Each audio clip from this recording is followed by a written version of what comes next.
VP নূর আজকে দুইটা কথা বলছে বাংলাদেশের রাজনীতি নিয়ে। এক, সে বলছে এনসিপি জামাতে যোগ দেওয়া একটা রাজনৈতিক বড় ভুল, এবং দুই, জামাতের উত্থান দেশের রাজনীতিতে অশনি সংকট এবং এটার জন্য গবেষণা দরকার, যে তাদেরকে থামানোর জন্য। সুতরাং ভিপি নূরের এই দুটা কথাতে আমার দ্বিমত আছে। নাম্বার ওয়ান, এনসিপি জামাতের সাথে যাওয়া তাদের রাজনৈতিক ভুল। সো হিসাব অনুযায়ী এনসিপি জামাতে যাওয়া সেটা তাদের বড় সিদ্ধান্ত এবং সর্বকালের সঠিক সিদ্ধান্তই তারা নিছে। নাম্বার ওয়ান, তারা যদি বিএনপির সাথে যাইতো তাহলে একতারা বিলীন হয়ে যেত।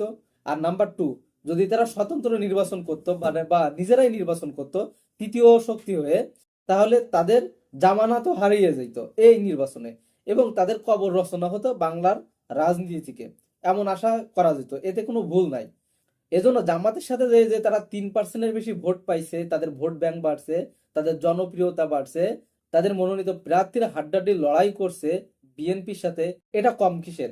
এবং তাদের রাজনীতিতে, বাংলাদেশের রাজনীতিতে নতুন একটা দল এসেই 6টা আসন নিছে। বাংলাদেশের মোট ভোট কাস্টের 3%-এর বেশি তারা ভোট পাইছে। সুতরাং তাদের রাজনৈতিক একটা বিশাল বড় উত্থান ঘটেছে এই নির্বাচনের মাধ্য দিয়ে। এবং যার অন্যতম কারণ আছে জামাত, কারণ তাদের ম্যাক্সিমাম ভোট সব জামাতের। তো জামাতের ভোট নিয়ে তারা এই যে রাজনীতিতে আসলো বা রাজনীতিতে একটা সফল সফল হলো।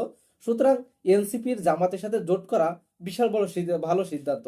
এবং ভিপি যে নূর বলতেছে এটা তাদের রাজনৈতিক ভুল। ভিপি নূর কেন বিএনপির সাথে গেল? আর গেল সে বিএনপির সাথে, সে বিশাল ভালো ভালো কাজ করছে। তার দল থেকে কেন সে শুধুমাত্র সে পাশ করলো? অন্যদিকে ভিপি নূরের দলের যে সেক্রেটারি ছিল রাশেদ, সে কি করছে? সে শুধু বিএনপিতে যোগ দিয়েছে, যোগ দিয়েও কিন্তু সে জিততে পারি নাই এবং সে অনেক ব্যবধানে সে হেরে গেছে।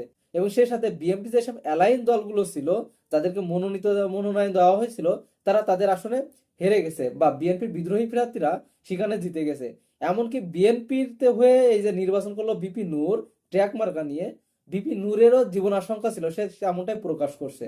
সুতরাং আমি মনে করি এনসিপি যথেষ্ট একটা সাহসী এবং সঠিক ডিসিশন নিয়েছে। নাম্বার টু, তিনি বলছে কি জামাতের উত্থান দেশের জন্য একটা অশনি সংকেত, এবং সাথে সাথে তিনি এটাও বলছে যে জামাতে এই যে উত্থানে নিয়ে গবেষণা করতে হবে বা তাদেরকে থামাতে হবে। সো এটা অবশ্যই দেশের জন্য অশনি সংকেত না হলেও ভিপি নূরের জন্য অশনি সংকেত। কারণ কি? কারণ জামাতের যারা নির্বাচিত হয়েছে তারা ইতিমধ্যে জানিয়ে দিয়েছে তারা কি করবে, ছায়া সরকার গঠন করবে। মানে এক কথায় ছায়া মন্ত্রী পরিষদ গঠন করবে, যে সরকারি দলের মন্ত্রীরা কোথায় দুর্নীতি করছে, কি প্ল্যান করতেছে, তার বিপক্ষে প্ল্যান দেওয়া বা তাদের দুর্নীতিগুলো ফুটিয়ে তোলা।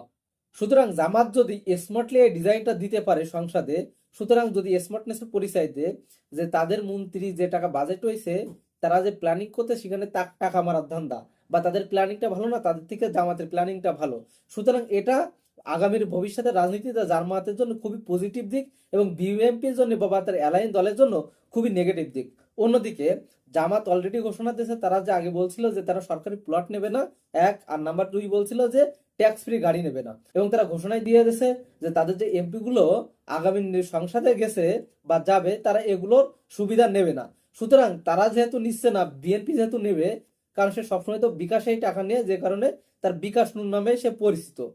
সে তার এই একটা আসনের জন্য গত কয়েক বছর ধরে প্রবাসীদের কাছ থেকে কোটি কোটি টাকা সে লুট করছে এবং ব্যক্তিগতভাবে সে এইগুলো কি করছে, ব্যবহার করছে। এবং এটা খুবই অন্যায়ভাবে তিনি করছেন আমি মনে করি। জামাতের যে উত্থান, তারা যে বাংলাদেশপন্থী জনগণের জন্য যে রাজনীতি করছে বা যে রাজনীতি আগামীতে তারা দেখাবে, সেখানে ভিপি নূরের মতো এরকম দালাল বাটপার, যারা শেখ হাসিনাকেও মা বলে, যারা শেখ হাসিনা বা আওয়ামী লীগ আমলের সুবিধা ভোগ করছে, যারা মুসাদ এজেন্ট বা যারা মুসাদের সাথে বৈঠক করে, সুতরাং তাদের জন্য এটা অশনি সংকেত হতেই পারে। সুতরাং বাংলাদেশের জন্য এটা পজিটিভ হলেও জামাতের উত্থান ভিপি নূরদের জন্য এটা খুবই নেগেটিভ সাইন। এবং আগামী রাজনীতিতে যেহেতু যাদের পেশায় রাজনীতি, তাদের জন্য এটা আসলে অশনি সংকেত জামাতের উত্থানটা।